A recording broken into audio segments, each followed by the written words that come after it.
जमी से उठ के जो आसमां पे जाता है उसे फिर से जमी पे आने का डर नहीं रहता। विजय ताज जो हर एक को पहनना है, फकत उस ताज पर बस एक ही सर नहीं रहता। That's it. Since it's Diwali festival, so my poem title is The Bomb of Diwali, and I will start with now. The Bomb of Diwali, designed with rangoli colors, decorated with illuminating fairy lights, spreading warmth with the diyas, gathering aroma from delicacies, sharing sweetness by words, collecting blessings from elders, distributing wishes for well-being, joy and prosperity, all together forms a bomb, which when exploded, layers the ambience with the actual bomb of Diwali. Happy Diwali, everyone. विशाल आग, उफनता दरिया, उजड़ता बाग, दरारे माटी में झुलसता सूरज, लोभ ईर्ष्या अब तू त्याग, फट परी जमीनें, टूटा आसमां, जलता वन को जैसे चराग, कांपती धरती का बोझ है हम पर, हाथ में अपने हम सब के दाग, समान रूप से दोषी हैं हम, छुपा न गलती अब तो जाग, हाथ बढ़ा और आगे बढ़, सजा ये धरती खिला दे बाग, अकाल वृष्टि विशाल आग, उफनता दरिया उजड़ता बाग। So that was it. ये जग दुख का मेला है, चाहे भीड़ बहुत अंबर पर, उड़ना तुझे अकेला, उमर मिन आसमान। तो बस हे जिया मैं खुद को जो यूं दे दिया है, तेरी वफा ने मुझको संभाला, सारे गमों को दिल से निकाला, कोई लम्हा मेरा न हो तेरे सिवा, हर सांस पे नाम तेरा,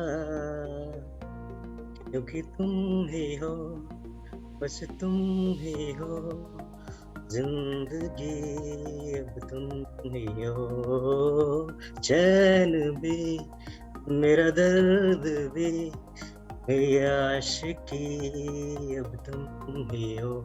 sorry, my throat is not supporting me.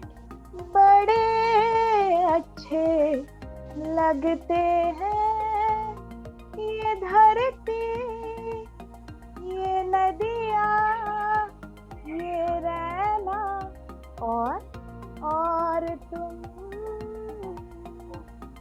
बड़े अच्छे लगते हैं ये धरती, ये नदियाँ, ये रहना और तुम, हम तुम कितने। वो कहते हैं बड़े बाल जरूरी हैं लड़की सा दिखने के लिए, वो कहते हैं बड़े बाल जरूरी हैं लड़की सा दिखने के लिए, बड़े बाल जरूरी हैं सुंदर सा लगने के लिए, अगर मोटापा थोड़ा कम होता शायद ये जच भी जाते, लड़कियों जैसी चाल होती तो ये चल भी जाते। वो कहते हैं कुछ भी पहन लो, हर कपड़े में तुम एक सी लगती हो, और बुरा ना मानो ज्यादा तो तुम एक आधा लड़का लगती हो।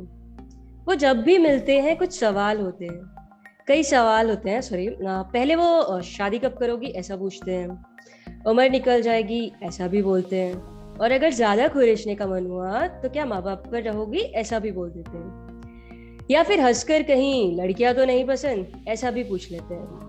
हंसी को उपसर्ग और प्रत्यय बनाकर उन्हें लगता है कि उनका ताना मजाक बन गया, हंसी को उपसर्ग और प्रत्यय बनाकर उन्हें लगता है कि उनका ताना मजाक बन गया, थोड़ी सी सहानुभूति दिखाकर उन्हें दखल अंदाजी का हक मिल गया।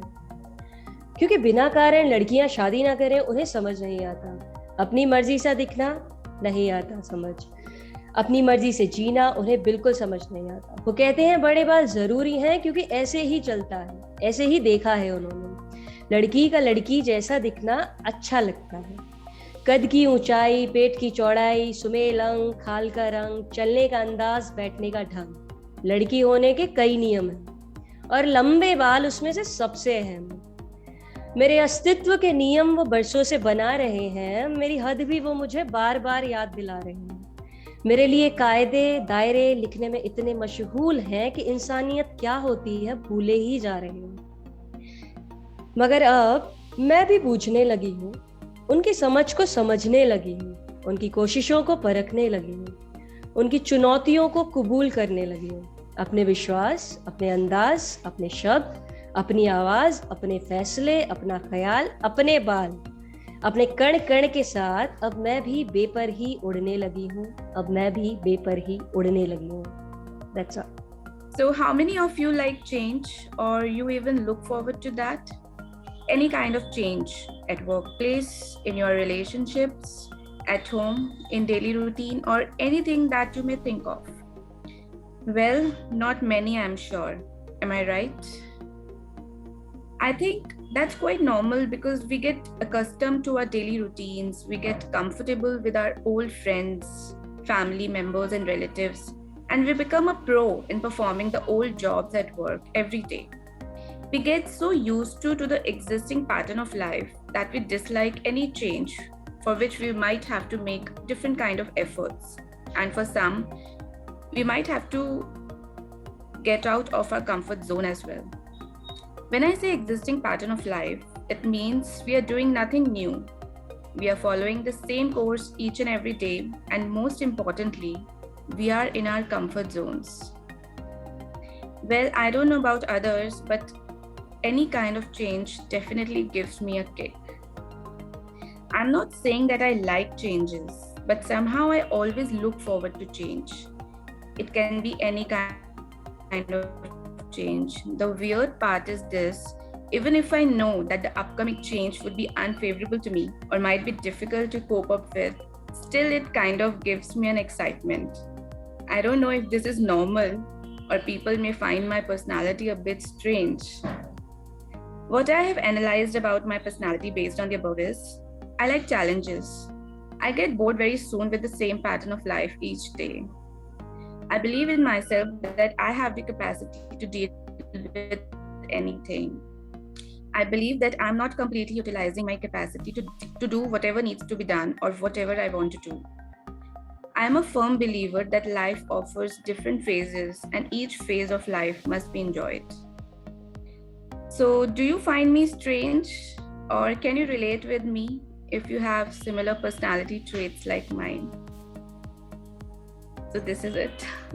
ये रफ्तार से भागती धड़कनों के दरमियां तेज सांसों में लिपटी मेरी बातें, मानो जैसे किसी भूल भुलैया में खोए एक छोटे से बच्चे की तरह जो बाहर निकलने को आतुर है और अंदर ही अंदर एक डर से लड़ते लड़ते हारने की कगार पर पहुंच गया है, परंतु अभी हारा नहीं है, अभी और लड़ना बाकी है.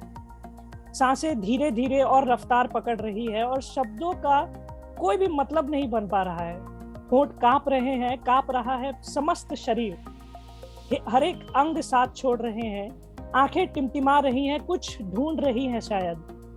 पानी की बोतल तक उठाने की क्षमता नहीं है. कलम उठाकर मैं लिखने बैठा ही था कि आंखों से बहता पानी और कपाल से रिश्ता पसीना दोनों मेरी नाकामियों का उपहास उड़ाते हुए धीरे धीरे गायब हो रहे हैं.